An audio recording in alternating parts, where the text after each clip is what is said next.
palitan ang rules niya. Ngayon, may principle po dyan of justiciability. Hindi ko maintindihan ha. Kasi ang tinuro po sa akin ni Mayor Santa Maria na hindi niya sinusunod ngayon, kapag ginagawa pa lang ang batas o any amendment of the rules, hindi pa right for adjudication yan. You cannot go to the Supreme Court. You can only go to the Supreme Court kapag yung batas ay napasa na at or yung rules ay pinasa na ng majority. That's when you question it, if you can question it at all. Dahil exclusive yan. Di ba sinabi ni Tito Soto, you see how hypocritical these people are. Sabi ni Tito Soto, the Senate has exclusive right to make its rules, blah, blah, blah. Pagkatapos ngayon, pupunta daw siya sa Supreme Court para questionin kung bakit hindi ba yung rules. Gusto niya noon, ayaw niya makialam ang Supreme Court, noong in-invalidate yung impeachment, kayo gusto niya makialam ang Supreme Court. On the same principle, yung acts exclusively belonging to the province of the Senate in performing. And good luck after insulting the Supreme Court, after saying that the members thereof are ignorant, etc. Pupunta kami sa Supreme Court, good luck.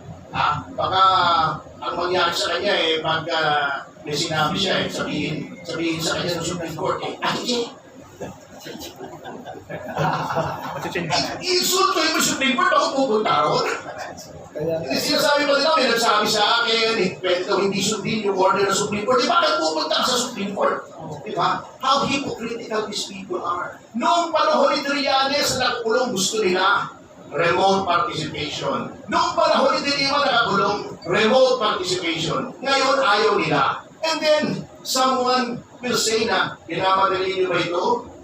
Dahil may makukulong na sa inyo. What a thing to say to your colleagues. That's the problem of electing characters to the Senate.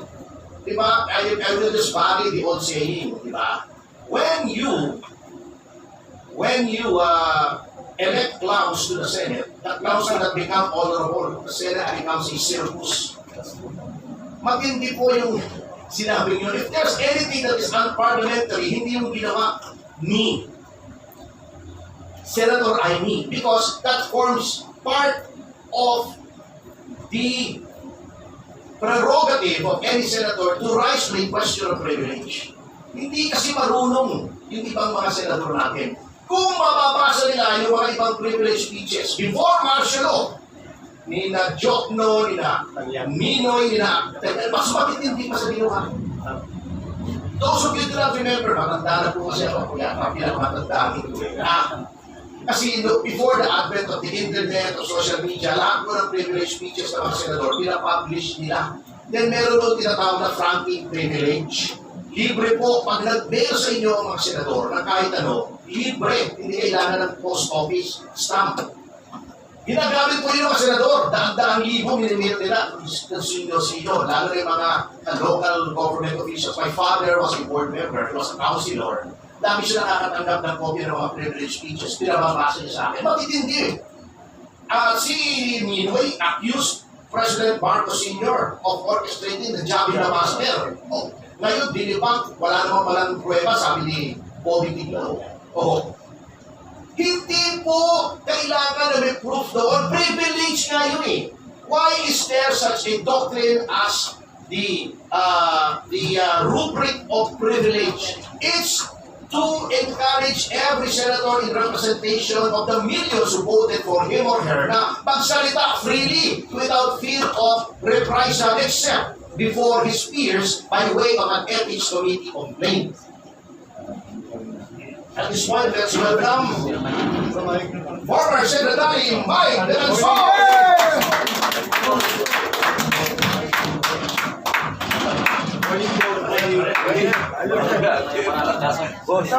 Multiple case. Kita na kayo.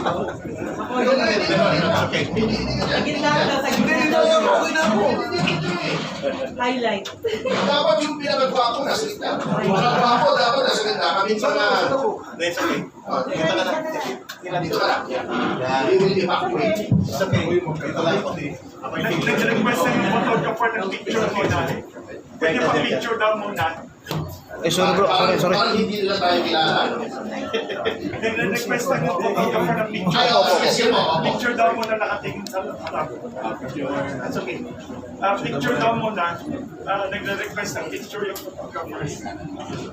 Picture muna. Tingin lang sa harap. Sa right, sa kaliwa. Huwag muna. Kaliwa. Kaliwa muna. Kaliwa muna. Sa gitna naman. Sa gitna, parang wedding. Sa gitna po na. Gitna. Ako sa taas naman. Ako ko. Dito naman sa right side. Quarter turn, quarter Right side turn. naman. Right side. Quarter turn to the right. Another quarter turn, ladies.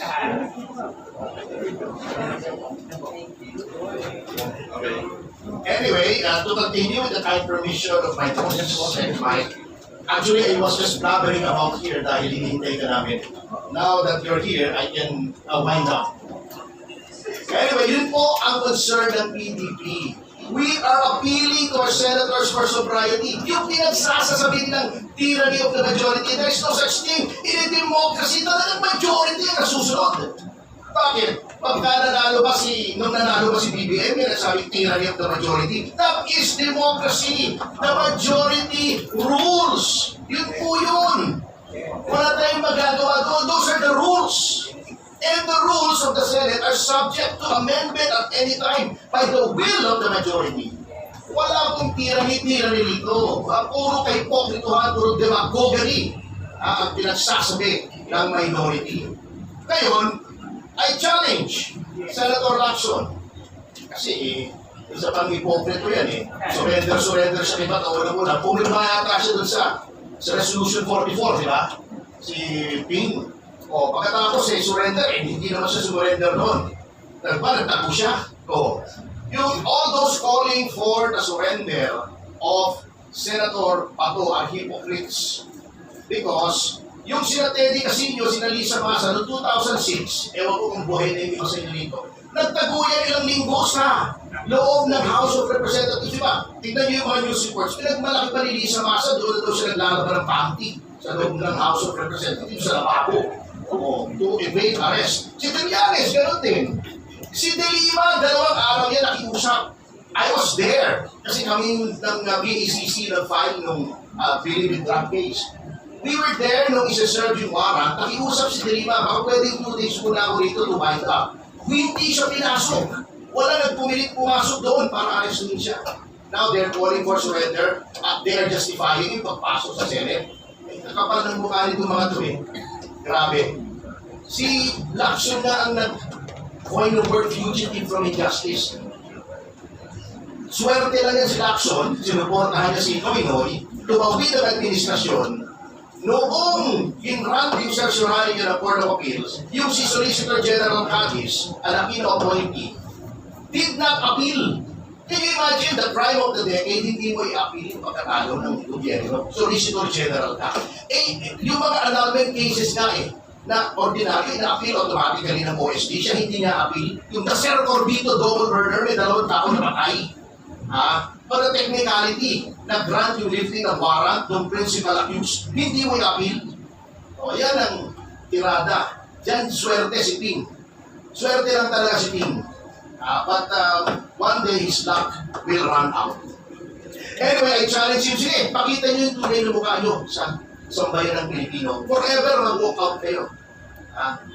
Sige, pakita niyo, show your true colors. Ganyan naman kayo, pikon kayo eh. Pag kayo majority, okay lang. Pag kayo minority, hindi okay. And to end this tirade, I wish to announce that after this, I am proceeding to the Supreme Court to file a case for indirect contempt against Representative Sara Ilago. Ay isa pang hipokrito. Gustong-gusto niya, ayaw niya na siya ay binabatikos. Pero gusto niya, ikalan daw siya, etc. Although wala namang misogynistic sa sinasabi ko, I was mocking her. I was making a point as part of a political debate. Napaka-sensitive mo. Pero pagdating sa rules ng korte, ay papasusin mo yung rules. Sinasabi na sa rules of court na confidential yung disbarment, i-reveal mo. Bastos ka. Ayaw mo bastusin, pero bastos ka.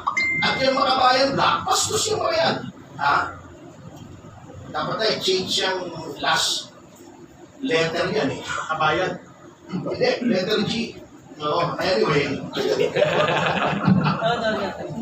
Anyway, ganyan po, we will not stand for such hypocrisy. We will not stand for a violation of our rights. Ang gusto niyo mga yan, sila, rentangin po hipokrito eh. Sila, gagalit sila pag nire-renta sila, pero ang lakas sila ng loob, sabing pasista, magnanakaw, si ganito, si ganon.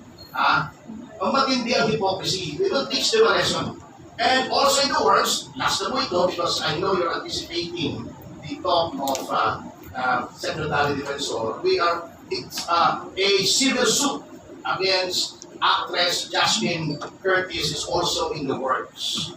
Kasi alam nyo, yung mga yung snowflakes, liberal walk-tards, ang hilig-hilig kumalat, papanatan sa Pangulong Duterte, pagka sasabihin nakakadiri si Suntay, pag sila ang kino-call out, nagagalit sila, nagdedemanda sila. Let's give them a dose of their own medicine. Hindi pwede yan. Kayo lang ang pwedeng bumagigos. Kami hindi pwede mag-respond, demanda nyo. Magdemandahan tayo forever. Kung di forever walk out, forever demandahan tayo. I will not stand for such hypocrisy. If only to make a point na hindi pwede yung mindset nyo na kayo lang ang pwedeng pamintas, ayaw nyo mapipintasan. That's BS. I will not stand for that. And I will stand up for my rights. Anyway, maraming salamat po. And now I turn over the floor. Baka bigla siya sumagaw na, I have the floor! E magalit na. Bigla ko sigawa na, I have the floor! Magkamayan pa kami mamaya. I want to give the floor or to yield the floor over to our boss, our idol, our inspiration, former Secretary